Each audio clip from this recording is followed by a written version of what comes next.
रामकृष्ण हरी. शुभ दुपार. कशी युट्यूब फॅमिली? मस्तच असणार. मी पण मस्तच बरं का. पण पावसाने लय कहर केला आहे आता. खूप पाऊस चालू आहे आमच्या इकडं. सारखा येतो जोरात सळा इतक्यात येतो इतक्यात जातो. असं कसं पाऊस आहे बाई. असं कपडे वाळू देईना का काही होईना. पूर्ण कपडे पाहुणे आले होते. पाहुण्यांना चहा पाणी करस्तोवर घरात बाहेर एवढा पाऊस आला. एवढे कपडे ओले. हे सगळे कपडे धुतलेले होते. तेवढे सगळे कपडे बोलले पूर्ण पाण्यामध्ये पोहिले. झळंदार पाऊस झाला. पूर्ण कपड्यातून पाणी बदाबदा गळत होतं. आता सगळे कपडे परत पिळून काढले. पिळून काढले सगळे कपडे. आणि आता थोडं उघडलं आहे बरं का. आता थोडंसं उघडलं ना, थोडे सुकतील कपडे. परत धबा येईल. इतका पाणी येतो सळंदार. इतका जोरात मोठा थेंब येतो. अशी गंमत झाली बाई आता या पावसाची. काय करावं या पावसाला. म्हणा बाबा बाद झालं ना म्हणा. आता काही लोकांना जगू देतो का नाही, पिकं पाणी काढू देतो का नाही. आमची तर मका पण वावरामध्ये आहे.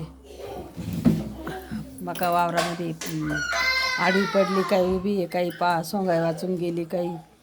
तर कसं काय करावं. इतका पाऊस आहे, इतकं पाणी आहे. फुल पाणी झालं. इतका पाणी आहे म्हणजे आता नको वाटतंय ते पाऊस. पण तो येतोच आहे अजून. किती कुटाने कपडे वाळती नाही. 4 वेळा कपडे इडून टाका तिडं काढा, इडं टाका तिडं काढा. माझे तर सगळे वल्ले होऊन गेले. डबल पिळले मी आता. इतकं मला टेन्शन झालं त्या कपड्यांचं. पाहुणे घरात आले ना, बाहेर पाऊस आला. धड कपडे काढता येईन, धड काहीच करता येईन. गेले सगळे धबा पाणी आलं. इतक्यात पाणी करून दिलं सगळं. सगळं पाणी जंजळ केला. तर बघा तुमच्याकडं कसं आहे पाणी पाऊस. आमच्याकडं तर खूप पाऊस चालू आहे. एवढा पाऊस चालू आहे तर काही मापच नाही. तोंडाशी आलेला घास खाऊ देतं का नाही देतं काय माहिती आता.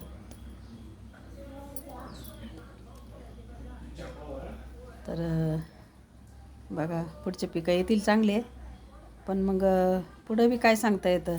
असं पाऊस जर परत येत राहिला तर रोगराई, धुई, बादळ पडतच एक पिकांवर.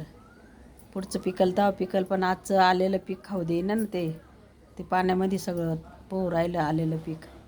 पुढचं जेव्हा होईल तेव्हा होईल पीक पाणी. अशी काही गंमत आहे. तर चला, कसा वाटला व्हिडिओ नक्कीच कमेंट करून सांगा. छोटासाच काढला व्हिडिओ मी. चल.